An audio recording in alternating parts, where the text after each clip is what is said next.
গতকাল যে দুঃখজনক ঘটনাটি ঘটেছে সেখানে আমাদেরই একজন মাহুত তার নিজের ছেলেকে নিয়ে হাতির বেষ্টনীতে ঢুকে যান এবং সেখানে এই দুর্ঘটনাটি ঘটেছে।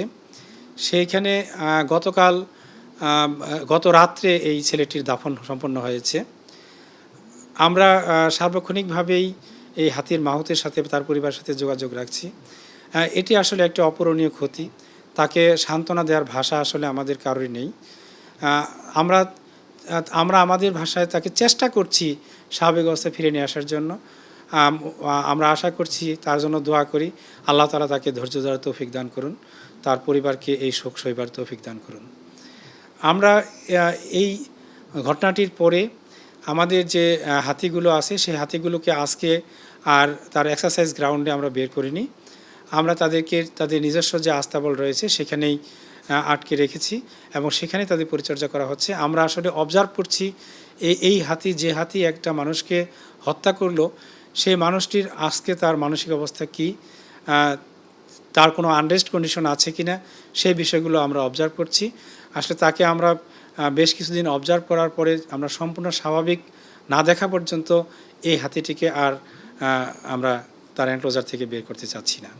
আসলে এই হাতিগুলো কিন্তু বেশিরভাগ সময়, এই দিনের বেশিরভাগ সময়ই এনক্লোজারে আটকে থাকে।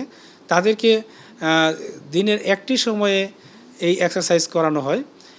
এটি আমরা সাময়িকভাবে অবজার্ভ করছি। বিশেষ করে যে হাতিটি এই দুর্ঘটনাটি ঘটিয়েছে তার মধ্যে কোনো অস্বাভাবিকতা পরিলক্ষিত হয় কি না, সেই জন্য আমরা চেষ্টা করছি। যেহেতু হাতিগুলো একে অপরের পাশাপাশি থাকে, সেই ক্ষেত্রে তাদের মানসিকভাবে সেই বিষয়টি পড়ার সম্ভাবনা খুব কম, তারা বিগড়ে যাওয়ার সম্ভাবনা খুব কম। আর তাদের স্বাস্থ্য সুরক্ষার জন্য আমরা অবশ্যই সেই প্রিভেন্টিভ মেজার নিচ্ছি।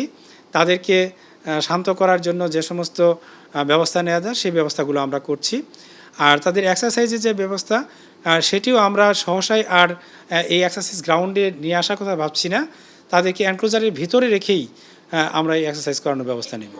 না, আসলে কোনো বাইরে কোনো হাতি নেই, তবে তার এনক্লোজারের ভিতরে একটি হাতি আপনার শেডের ভিতরে নেই। আপনি হয়তো খেয়াল করছেন যে সে তার শেডের ভিতরে নেই, এমনটি হয়তো খেয়াল করেছেন। এই হাতিটি আসলে অসুস্থ না, সেও সুস্থ হাতি এবং এই হাতিটি তার এনক্লোজারে থাকতে সে স্বাচ্ছন্দ্য বোধ করে না। তাকে আমরা এনক্লোজার পৃথকভাবে দিয়ে দেখেছি, সে এই এনক্লোজারে যে জায়গাটিতে আছে এই জায়গাটিতে সে স্বাচ্ছন্দ্য বোধ করে এবং তাকে ওখানে রাখা হয়েছে। আসলে হাতির ক্ষেত্রে আপনি জানেন যে তাদের যে ঘর্মগ্রন্থি বা সোয়েট গ্ল্যান্ড সেটি না থাকার কারণে তাদের গরম অনেক বেশি। আর সেই কারণে যে এখন গরম পড়েছে, তাদের কিন্তু দিনে কমপক্ষে 3 বার গোসল করানো হয় ঠান্ডা পানি দিয়ে। আর তাদের সার্বক্ষণিক ঠান্ডা পানি সরবরাহ করা হয় খাওয়ার জন্য। আর তাদেরকে যে পানিটা সরবরাহ করা হয়, তারা কিন্তু যখন গরম লাগে নিজেরাই সুর দিয়ে কিন্তু পানি নিয়ে তাদের গায়ে তারা পানি দিয়ে দেয়। এভাবে তাদের এই গরম নিবারণের চেষ্টা করি। না, আসলে গরম তার বিগড়ে যাওয়ার কোনো কারণ নয়, কারণ এটি তাকে গোসল করানো হয়েছে, তাকে পর্যাপ্ত পানি দেওয়া হয়েছে এবং তাকে নিয়মিতভাবে যে সময়ে বাইরে নিয়ে আসা হয় সেই সময়ে তাকে বাইরে নিয়ে আসা হয়েছে। এবং এই হাতিটি কিন্তু এই চিড়িয়াখানাতে অত্যন্ত আপনার ফেমাস একটি হাতি, যে অত্যন্ত শান্ত একটা হাতি। যে মাহুত এই হাতিটি পিঠে আক্রমণকালে চড়া ছিল, এই মাহুত কিন্তু যে বাচ্চাটি আক্রান্ত হয়েছে তার আপন মামা। তার মামা চেষ্টাও করেছে এই হাতিটিকে নিয়ন্ত্রণ করার জন্য, সে অনেক চেষ্টা করেছে কিন্তু সে ব্যর্থ হয়েছে। আসলে যে বিষয়টি মনে হয় যে একটা অপরিচিত ছেলেকে এনক্লোজারের ভিতরে এই হাতিটি সহ্য করতে পারেনি, সেই কারণে হয়তো সে আক্রমণ করেছে।